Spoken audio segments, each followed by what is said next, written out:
আসসালামু আলাইকুম। আজকে আলোচনা করব বহুল ব্যবহৃত একটি ওষুধ প্যারাসিটামল নিয়ে, যেটা বাজারে বিভিন্ন নামে পাওয়া যায়। তবে সবচেয়ে বেশি পরিচিত হচ্ছে নাপা নামে। নাপা আবার বিভিন্ন নামে বাজারে পাওয়া যায়, যেমন Napa, Napa rapid, Napa one, Napa extend, Napa extra. এই জন্য সবার মাঝে একটা বিভ্রান্তির সৃষ্টি হয় যে কোনটা কখন খাবো। সুতরাং আজকে এটা নিয়ে আলোচনা করব যে প্যারাসিটামল অর্থাৎ নাপা কোনটা কখন খাওয়া হয়। শুরুতেই বলে রাখি, প্যারাসিটামল মেইনলি দুইটা সমস্যার জন্য ব্যবহার করা হয়। একটা হচ্ছে জ্বর হলে, আরেকটা হচ্ছে যে কোনো ব্যথার জন্য। প্রথমে যেটা নিয়ে আলোচনা করব সেটা হচ্ছে নাপা, অর্থাৎ শুধু নাপা, এটাই সবচেয়ে বেশি পরিচিত আমাদের কাছে। এটার উপাদানের মধ্যে আছে প্যারাসিটামল 500 মিলিগ্রাম। এটা মেইনলি দুইটা ক্ষেত্রে ব্যবহার করা হয়, একটা হচ্ছে জ্বর, আরেকটা হচ্ছে যে কোনো হালকা ব্যথার ক্ষেত্রে, যেমন মাথা ব্যথা, দাঁতের ব্যথা, পিরিয়ডের ব্যথা, শরীর ব্যথা। এরপর হচ্ছে নাপা এক্সট্রা। এটার উপাদানের মধ্যে আছে হচ্ছে প্যারাসিটামল 500 মিলিগ্রাম এবং ক্যাফেইন 65 মিলিগ্রাম।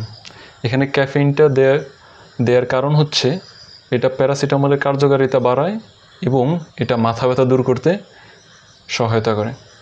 তো নাপা এক্সট্রা কোন কোন ক্ষেত্রে ব্যবহার করা হয়? এটা হচ্ছে মাথা ব্যথা এবং মাইগ্রেনের ব্যথার ক্ষেত্রে কার্যকর। তবে নাপা এক্সট্রা খাওয়ার ক্ষেত্রে কিছু বিষয় খেয়াল রাখতে হবে। সেটা হচ্ছে এই নাপা এক্সট্রা রাতে খাওয়া উচিত না, কারণ এখানে যে ক্যাফেইনটা ইউজ করা হয়েছে এটা ঘুম নষ্ট করে। ফলে এটা যদি রাতে খায় কেউ, তাহলে তার ঘুমের ব্যাঘাত ঘটবে। এবং আরেকটা কমন বিষয় যেটা অনেকে ভুল করে থাকে, নাপা এক্সট্রা অনেকেই জ্বরের ক্ষেত্রে খায়। এটা জ্বরের রোগীর ক্ষেত্রে খাওয়া উচিত না, কারণ হচ্ছে আমরা একটু আগে বলেছি ক্যাফেইন ঘুম নষ্ট করে। তো জ্বরের রোগীর এমনিতেই ঘুম আসে না, ফলে সে যদি নাপা এক্সট্রা খায় তার এমনিতে ঘুম আসবে না এবং মাথা ব্যথা আরও বাড়তে পারে। সুতরাং এই নাপা এক্সট্রা জ্বরের ক্ষেত্রে খাওয়া উচিত না, অর্থাৎ এটা জ্বরের জন্য না, এটা হচ্ছে মেইনলি মাথা ব্যথা এবং মাইগ্রেনের ব্যথার জন্য। এরপর সেটা হচ্ছে নাপা এক্সটেন্ড। এটার উপাদানের মধ্যে হচ্ছে প্যারাসিটামল 665 মিলিগ্রাম। অনেকেই এটার ক্ষেত্রে ভুল করে থাকে, সেটা হচ্ছে এটা জ্বরের ক্ষেত্রে খায় অনেকেই। এটা জ্বরের জন্য না, কারণ এই প্যারাসিটামল 665 মিলিগ্রাম এটা ধীরে ধীরে কাজ করে, অর্থাৎ দীর্ঘক্ষণ ধরে এটার কার্যকারিতা থাকে। এই জন্য এটা খাওয়া হয় হাঁটু ব্যথা অথবা কোমর ব্যথা, এই ধরনের যেগুলো দীর্ঘমেয়াদী ব্যথা, এই ধরনের সমস্যার ক্ষেত্রে এই নাপা এক্সটেন্ড ইউজ করা হয়। সুতরাং এটা জ্বরের জন্য খাওয়া যাবে না। এরপর হচ্ছে নাপা ওয়ান, অর্থাৎ যেটার উপাদান হচ্ছে প্যারাসিটামল 1000 মিলিগ্রাম।